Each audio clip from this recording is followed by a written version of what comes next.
crois qu'il est en vacances. On est là pour ça, pour la promo. Tu pourras monter sur scène aussi pour... Oui, pour faire un truc,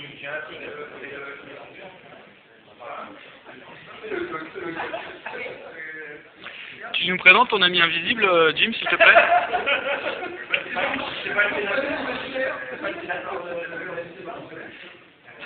Ah oui.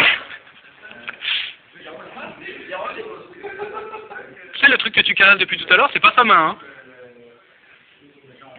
Ça, c'est fait. Bon, on peut peut-être... C'est toi le patron. J'ai l'impression que la lumière baisse, non? C'est magnifique. Bonsoir, merci d'être là. Et il y a un truc qui est extraordinaire, c'est qu'il y a combien là? Il y a 5 personnes sur scène, 6 peut-être, et il y a un peu plus de gens dans la salle. La plupart du temps, quand on fait un débat dans un festival de BD ou dans un cénacle de ce type, il y a moins de monde dans la salle que sur scène. Donc là, ça commence plutôt bien. Alors, on avait demandé au départ un débat sur les comics. C'est quelque chose d'un peu vaste, léger. Je m'appelle Laurent Mélican, je suis journaliste et donc moi chaque fois que je dois aborder un sujet, on me demande d'anglais. Donc j'ai essayé d'anglais pour donner un vrai sujet à ce débat et donc je suis tombé sur un truc qui me semble pas mal. C'est la culture comics est-elle soluble dans une énergie mondialisée sans passer par le même marteau? Pour en discuter avec nous ce soir, nous avons Jim Lenné, ici présent, qui est scénariste, qui a fait beaucoup de choses, mais qui est également directeur de la collection Anglo Comics chez Bambou, c'est ça?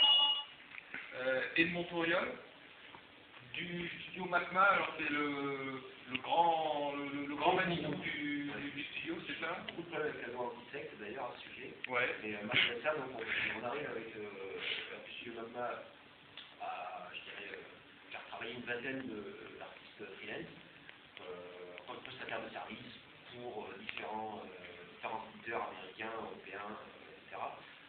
En colorisation, lettrage, en gros tout ce qui concerne les comics et la bande dessinée intégrale.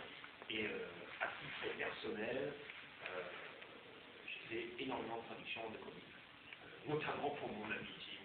Voilà. Mais c'est fabuleux. Et à côté de toi, il y a Jean-Marc L'Officier, en provenance directe de Californie, du sud central, un petit peu, c'est ça, hein, fondateur du célèbre Hollywood Comics. Trafiquant d'organes, scénariste, romancier, trafiquant de poissons tropicaux, tu m'as dit. Voilà, oui, ça fait plein de temps. Et également scientifique, biologiste. Voilà. Tu as étudié la reproduction de l'éditeur de bande dessinée en milieu salin. Ouais. Et tu nous...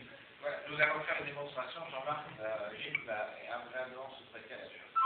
À la fin du débat. Voilà, à la fin du débat, seulement. Parce qu'il faut nous conserver pour l'instant dans son milieu salin. Oui. Uri Fink, tu viens d'Israël, à côté de Tel Aviv. Oui. Tu es dessinateur de bande dessinée. En Israël, tu publies une revue, enfin un magazine qui s'appelle Zbang, et qui est à peu près la seule revue de bande dessinée en Israël. Non, oui. Maintenant, oui, et qui est... Il a tué. Non. Et tu as publié avec ton camarade Gabriel Simon, Région enragée, uniquement en anglais et en français, et donc tu es présent ici, et nous en sommes ravis. Et David Sario, c'est bien ça? Oui. Donc tu es un passionné de bande dessinée, tu es cinéaste, et tu as réalisé les 2 films sur Hulk et Daredevil que nous avons vu tout à l'heure. Et donc tu es la preuve vivante que la culture comics est bien soluble dans la mondialisation, puisque tu as réussi à le dissoudre dans... Ouais, mais il faut bien se payer quand même. Ouais, je pense que c'est quelque chose d'assez particulier. Alors pour...